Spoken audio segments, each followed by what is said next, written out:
안녕하세요. 스위토사입니다. 오늘은 1월 12일 NBA 8경기 분석해보도록 하겠습니다. 정말 빠르고 간단하게 분석해보도록 하겠습니다. 일단 첫 번째 경기는 클리블랜드 대 멤피스죠. 일단 두 팀 모두 최근 경기력이 그렇게 좋지 않습니다. 두 팀 모두 부상자가 많기 때문에 경기력이 최상이 아니죠. 일단 지난 경기에서 클리블랜드는 패배하면서 일단 패패 승패로 오가고 있고, 멤피스는 그래도 연패를 탈출한 상황입니다. 일단 이번 경기는 클리블랜드가 1.5로 정배를 받았고 멤피스가 1.98로 역배를 받았죠. 일단 1월 8일에 있었던 맞대결에서는 클리블랜드가 승리하긴 했지만 이번 경기는 그래도 멤피스가 승리를 가져가면서 균형을 맞추지 않을까 싶네요. 일단 이 경기의 포인트는 클리블랜드는 이틀 만의 경기, 그리고 멤피스는 3일 만의 경기를 치르기 때문에 체력적으로는 멤피스가 유리하긴 합니다. 다만 두 팀 모두 부상자가 있기 때문에 조금은 불안한데, 일단 클리블랜드는 섹스턴이 일단 DTD 상황이죠. 출전 확정이 100%가 아니고, 그리고 갈랜드가 결정을 한다고 합니다. 반면 멤피스는 일단 좋은 소식이 있다면 JJJ 자렌 잭슨 주니어가 연습에 참여했다고 합니다. 물론 이번 경기에서 뛸지 안 뛸지는 모르겠지만 그래도 자렌 잭슨 주니어가 곧 복귀한다는 소식만으로도 충분히 멤피스의 사기가 올라갈 것으로 보입니다. 그래서 이번 경기는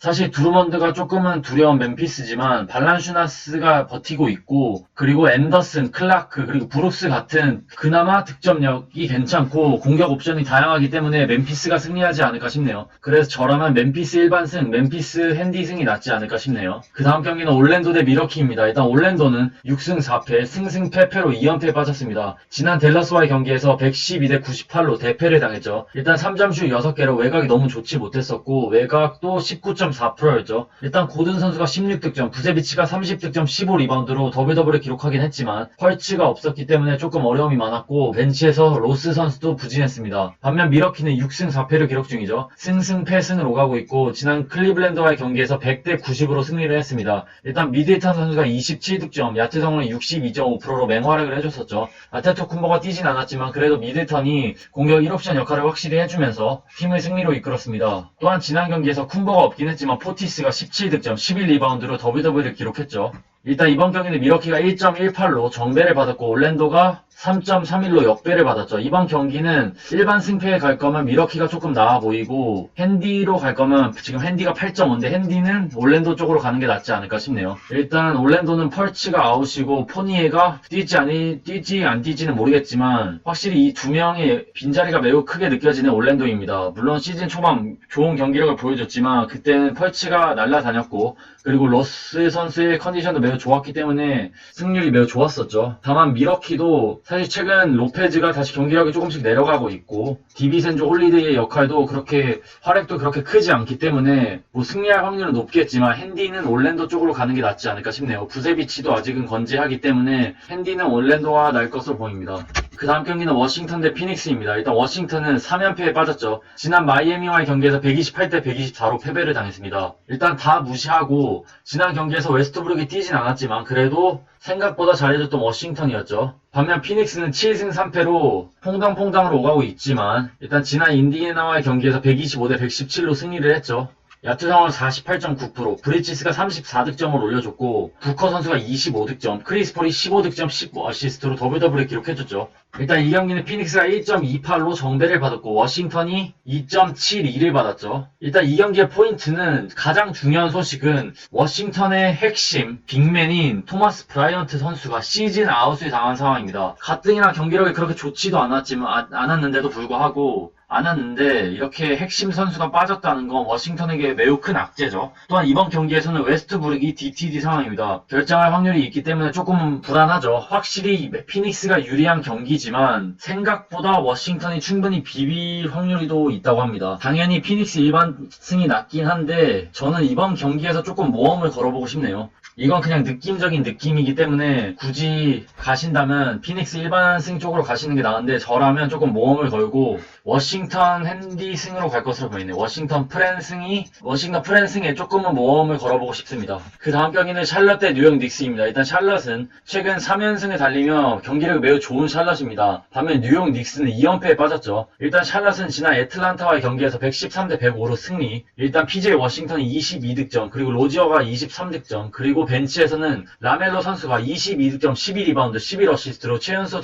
트리플 더블을 기록했죠. 반면 뉴욕 닉스는 랜델 선수가 지난 경기에서 29득점, 10리바운드, 야투성이 68.8%를 기록했지만 다른 선수들의 활약이 부족했고 3점 슛도 고작 6개만을 넣었습니다. 일단 이번 경기는 샬럿이 1.38로 정배를 받았고 뉴욕 닉스가 2.35로 역배를 받았죠. 이번 경기는 샬럿이 승리하지 않을까 싶네요. 일단 최근 경기력에서 샬럿이 압도하고 있고 분위기가 매우 좋은 샬럿입니다. 물론 확실한 빅맨이 없어서 랜들, 미첼 로빈슨을 막아내기엔 조금 어려움이 많겠지만 그래도 로지어 그람 이런 가드진들이 있고 헤이워드, PJ 워싱턴 그리고 벤치에서 라멜로까지 있기 때문에 조금은 공격 옵션이 뉴욕 닉스보다 훨씬 다양한 샬럿입니다. 가뜩이나 뉴욕 닉스의 외곽이 너무 좋지 않고 백투백으로 체력적인 문제도 있기 때문에 샬럿이 승리할 확률이 있지 않을까 싶네요. 다만 핸디는 충분히 랜들이 그리고 미첼 로빈슨이 엄청난 수비력을 바탕으로 조금은 타이트한 경기력을 끌고 갈 수 있기 때문에 핸디는 조금 조심할 필요가 있습니다. 다만 뉴욕 닉스는 최근 두 경기에서 80점대를 넣으면서 득점력이 매우 좋지 않았기 때문에 저라면 그냥 샬럿 일반승만 갈 것으로 보입니다. 그 다음 경기는 애틀란타 대 필라델피아입니다. 일단 애틀란타는 4승 5패로 연패에 빠졌죠. 지난 샬럿과의 경기에서 113대 105로 패배를 당했죠. 일단 헌터가 20득점, 콜린스가 12득점 10리바운드, 그리고 영이 15득점 10어시스트를 기록했죠. 일단 스트레이 영 선수가 26.3%로 컨디션이 매우 좋지 않았고 일단 여기에 중요한 소식은 보그다노비치가 심각한 부상으로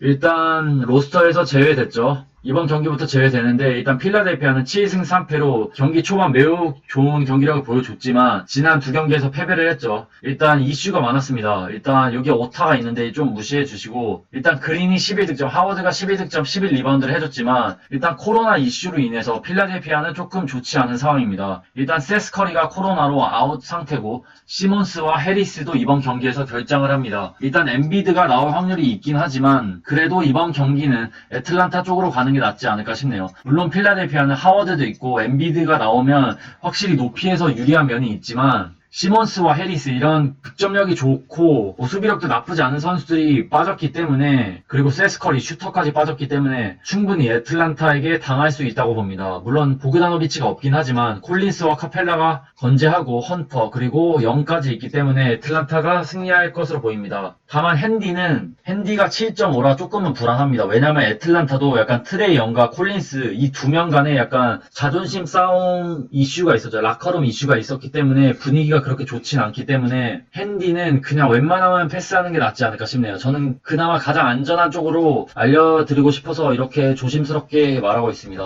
그 다음 경기는 댈러스 대 뉴올리언스의 경기입니다. 일단 댈러스는 3연승을 달리고 있습니다. 지난 올랜도와의 경기에서 112대 98로 승리를 했죠. 지난 경기에서 팀 3점슛 개수가 20개로 외곽이 매우 좋았죠. 그리고 3점슛 성공률도 50%였습니다. 일단 돈치치가 20득점, 11리바운드, 10어시스트로 엄청난 트리플 더블을 해줬고 하더웨이도 36득점, 3점슛 8개를 넣었습니다. 반면 뉴올리언스는 3연패에 빠졌죠. 그러니까 이 경기는 3연승 팀과 3연패의 팀이네요. 일단 뉴올은 지난 경기에서 자이온이 잘해줬고 그리고 아담스의 역할도 나쁘지 않았지만 브랜든 잉그랜 선수가 17득점, 야투 성공률 27.3%에 그치면서 야투 감각이 너무 좋지 않았었죠. 일단 이번 경기는 댈러스가 1.40으로 정배를 받았고 뉴올리언스가 2.30으로 역배를 받았죠. 이번 경기는 조금 모험을 걸고 뉴올리언스 역배승도 괜찮아 보이고 더 안전한 픽은 뉴올리언스 핸디승이 낫지 않을까 싶네요. 뉴올 핸디승이 나아 보이네요. 일단 체력적으로 확실히 유리하죠. 3일 만에 경기를 치르기 때문에 조금은 유리한데 일단 변수가 있다면 아담스가 DTD 상황이고 반면 댈러스는 일단 핀니 스미스와 리차드슨이 결정을 한다고 합니다. 사실 댈러스는 포르징기스가 출전할 확률도 있긴 하지만 일단 핀니 스미스와 리차드슨이 없다면 그나마 다행인 뉴올리언스는 JJ 레딕이 조금 살아났다는 것이죠. 지난 경기에서 17득점, 야투성은 62.5%였기 때문에 슛감이 조금 살아난 JJ 레딕이기 때문에 론조볼과 블레드소가 조금 더 살아난다면 확실히 공격 옵션이 다양한 뉴올리언스가 압도하면서 승리를 가져가지 않을까 싶네요. 그래서 저라면 뉴올리언스 핸디승 쪽으로 갈 것으로 보입니다. 그 다음 경기는 포틀랜드 대 토론토입니다. 일단 포틀랜드는 5승 4패 2연승에 달리고 있죠. 지난 세커와의 경기에서 125대 99로 대승을 거뒀죠. 일단 포틀랜드는 최근 릴라드도 뭐 제 역할을 해주고 있긴 하지만 맥컬럼의 활약이 매우 좋죠. 맥컬럼이 확실히 이번 시즌에 칼을 갈고 나왔죠. 멱살 캐리를 하고 있네요. 지난 경기에서도 37득점, 59.1%를 기록했고 3점슛 6개를 넣었죠. 올 시즌 스테판 커리와 맥컬럼이 가장 많은 3점슛을 성공시켰죠. 반면 토론토는 2승 6패로 엄청나게 부진하고 있죠. 지난 경기에서 골스에게도 패배를 당했습니다. 일단 골든스테이트 스테판 커리의 컨디션이 최악이었는데도 불구하고 패배를 당했죠. 물론 시아캄은 25득점, 11리바운드로 제 역할을 해주긴 했지만 확실히 파웰, 아누노비가 좋지 못했었고 벤블리트와 라우리도 예전만큼의 활약을 해주지 못하고 있죠. 그래서 이번 경기는 포틀랜드가 1.38로 정배를 받았고 토론토가 역배를 받았는데 이번 경기는 포틀랜드 일반승이 낫지 않을까 싶네요. 그래서 저라면 포틀랜드 핸디승 쪽으로 갈 것으로 보입니다. 왜냐면 토론토의 분위기가 너무 좋지 않습니다.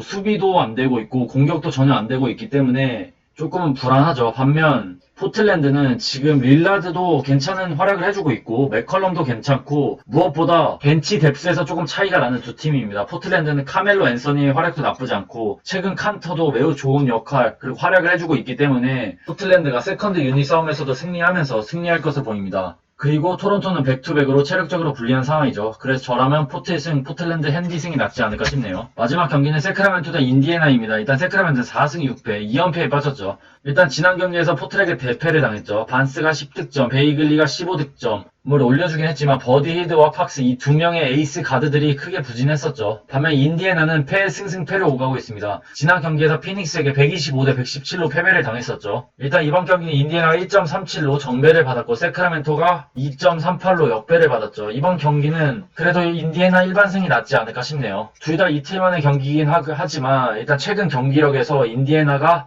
확실히 좋습니다. 지난 경기에서 패배하긴 했지만 사보니스, 터너 이런 빅맨들의 활약만큼은 퍼펙트라고 봅니다. 일단 사보니스도 지난 경기에서 28득점, 22리바운드, 야투 성공률 50%를 기록했고 터너도 15득점, 10리바운드, 야투 성공률이 무려 75%였죠. 그러니까 이 두 명의 빅맨들의 컨디션이 매우 좋고 그리고 브로거넌과 올라디포가 번갈아 가면서 가드진 싸움에서 매우 잘해주고 있기 때문에 조금 밸런스 면에서 인디애나가 확실히 좋고 반면 세크라멘토는 홈스가 발목 부상으로 출전 여부가 불투명하고 힐드까지 몸 상태가 100%가 아닙니다. 그래서 저라면 이번 경기는 인디애나 승 쪽으로 갈 것으로 보이고 핸디는 4.5라 조금은 불안하죠. 불안한데 확실히 골밑 싸움에서 인디애나가 압도할 것으로 보이기 때문에 핸디 4.5 승도 인디애나가 가능할 것으로 보입니다. 그럼 1월 12일 NBA 8경기 간단하게 분석해봤습니다. 시청해주셔서 감사합니다. 건승 렛츠고!